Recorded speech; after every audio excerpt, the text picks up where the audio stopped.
Hey buddies, in this video, we are going to talk about the life and philosophy of Aristotle and how Aristotle influenced modern Western thought. Aristotle was born in 384 BCE in Stagira, in northern Greece, and his father was a royal doctor. Aristotle was a curious person from his birth and mastered many subjects like logic, ethics, politics, biology and poetics. At the age of 17, Aristotle joined Plato's academy in Athens, which is considered as the greatest school of its time and where Plato believed in the ideal world of forms, but on the other hand Aristotle believed in the practical world and also wanted to test what we can see and study. This became one of the fundamental reasons because of which Aristotle left academy and initiated a new school for study of philosophy known as Lyceum. According to Aristotle, he wanted to know the basic principles of philosophy and believed to give preference to the things happening around the world.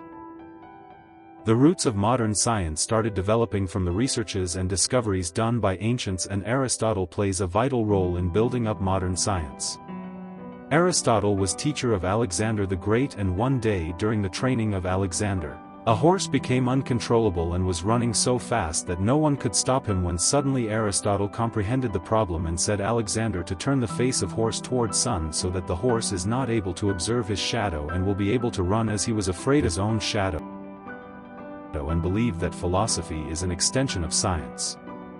He did not go into the depths of things and systems, but rather said to understand the object and purpose of the object so that we don't create complex beliefs and ideas but rather understand the nature of objects.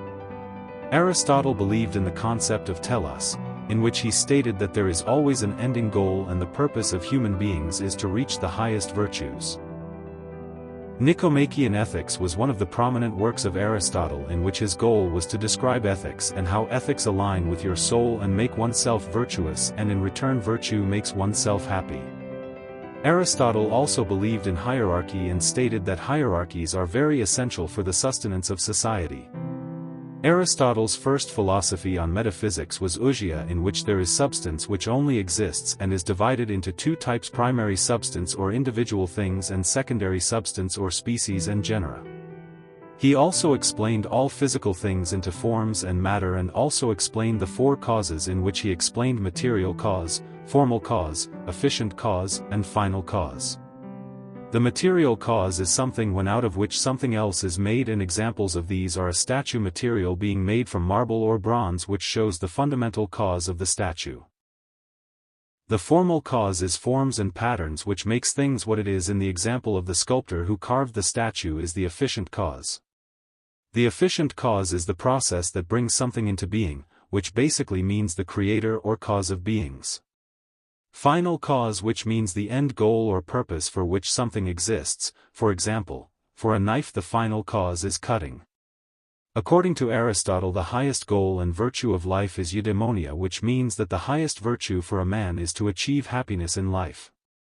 He also introduced the idea of golden mean, in which virtues lie between extremes. He also proclaimed that virtue means to achieve the excellence of character and being the best kind of human you can be, and also proclaimed that one cannot be virtuous by nature but can only be virtuous by habit formation. Aristotle believed in logos and said that to achieve a great life one must use reason over rules, emotions, and desires. He also believed that organon or logic as a tool used in every science, and also gave the phenomenon of syllogism, in which major and minor premises are both added to form a conclusion. In the field of politics, Aristotle made a major contribution, in which his main ideas were that man is by nature a political animal, and as humans are naturally meant to live in communities, so only in political society can a person achieve their highest potential. Aristotle sees the state, polis, as a natural evolution, as he assumes that families, oikos, as a basic unit, village as secondary unit, and polis, city-state, as the complete community. He proclaimed that the purpose of state is not just survival but also living well. He claims that citizens are someone who shares in ruling and being ruled, and a good citizen is someone who preserves the constitution, and a good man is virtuous universally. Education is one of the major and vital parts in politics, and education must match the form of government in which, in a good state, it should train people to be free and noble and not just obedient.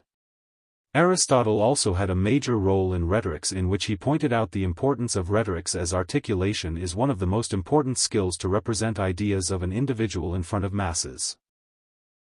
He said that it is very vital to showcase the emotion in front of an audience that you want them to portray, but also said to use reason to build a logical and constructive set of arguments, and use your arguments for promoting your set of narratives, and also divided audience in three different parts, which are: deliberative are those who are focused on future action. Second are judicial, who are concerned with past actions, and epideictic, which are ceremonial audience.